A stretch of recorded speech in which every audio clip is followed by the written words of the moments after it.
అందరికీ నమస్కారం. సోదరులారా, ఈరోజు ఆంధ్రప్రదేశ్ రాష్ట్రంలో జరుగుతున్న దుర్మార్గం చూస్తూ ఉంటే ఎంత నీచంగా దిగజారిపోయి సోషల్ ఐటీడీపీ వాళ్ళు చేసే పనులను చూస్తుంటే ప్రజలు సిగ్గుతో తల వంచుకుంటున్నారు. దానికి తోడు పచ్చ మీడియా ఏబీఎన్ అయితే ఇంక చెప్పని అవసరమే లేదు. చేపరోలు కిరణ్ అనే దుర్మార్గుడు చెప్పినటువంటి మాటలు చూస్తూ ఉంటే ఇప్పుడు కాదు ప్రతిరోజు అతనికి అదే పని. వైసీపీ మహిళా కార్యకర్తలను, వైసీపీ నాయకులను, జగన్మోహన్ రెడ్డి గారిని తిట్టేదానికి పెట్టుకున్నారు చంద్రబాబు నాయుడు గారు. ఆయన్ని పిలిచి పక్కన కూర్చోపెట్టి శాలువా వేసి సత్కరించి శబాష్ శబాష్ ఇంకా బాగా తిట్టాలి అతను ఊగిపోయి మాజీ ముఖ్యమంత్రి వర్యులు వైఎస్ జగన్మోహన్ రెడ్డి గారి సతీమణి భారతమ్మ గారిపై అవ్వాకులు చవాకులు పేలారు. ఇటువంటి ఎధవలు నాలుకలు కోసినా తప్పులేదు. ఈ దుర్మార్గులు చేసే పనులకు సభ్య సమాజం తలదించుకుంటుంది. ఈ దుర్మార్గుణ్ణి కఠినంగా శిక్షించాలి.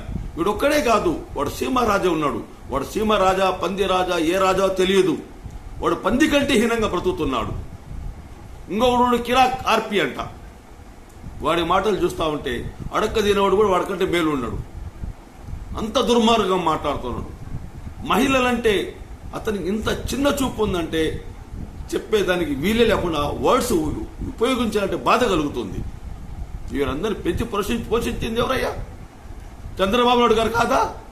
లోకేష్ గారు కాదా? డిప్యూటీ సీఎం పవన్ కళ్యాణ్ గారు కాదా? ఈరోజు మీరు ప్రతిరోజు లేస్తే మీ పాలన టోటల్గా ఫెయిల్ అయిపోయింది. మీ దగ్గర చెప్పుకునే దానికి ఏం లేదు. అప్పులు రాష్ట్రంగా చేసేశారు. ఈ రాష్ట్రాన్ని, ఆంధ్రప్రదేశ్ రాష్ట్రాన్ని తెచ్చి ఏమి చేశారో ఎవరికి తెలియదు. నేను డిమాండ్ చేస్తున్నాను, ఆంధ్రప్రదేశ్ వైఎస్ఆర్సీపీ స్టేట్ జాయింట్ సెక్రటరీగా డిమాండ్ చేస్తున్నాను, మీరు తెచ్చిన అప్పుల గురించి ఒక శ్వేతపత్రం విడుదల చేయాలని. ఎక్కడ పెడుతున్నారు ఈ డబ్బులంతా తీసుకువెళ్ళి? ఏమవుతున్నాయి? ఏం చేసి మీరు పెట్టిన సంక్షేమ కార్యక్రమాలు ఏంటి? ఒక్క పెన్షన్ తప్ప మీరు చేసినటువంటి పురోగతి ఏమీ లేదు. రోడ్ల పైన తట్టడం మట్టేయడము, గుంతలు బూడ్చడం చేయడం తప్ప ఎక్కడ రోడ్లు వేసారు చెప్పండి?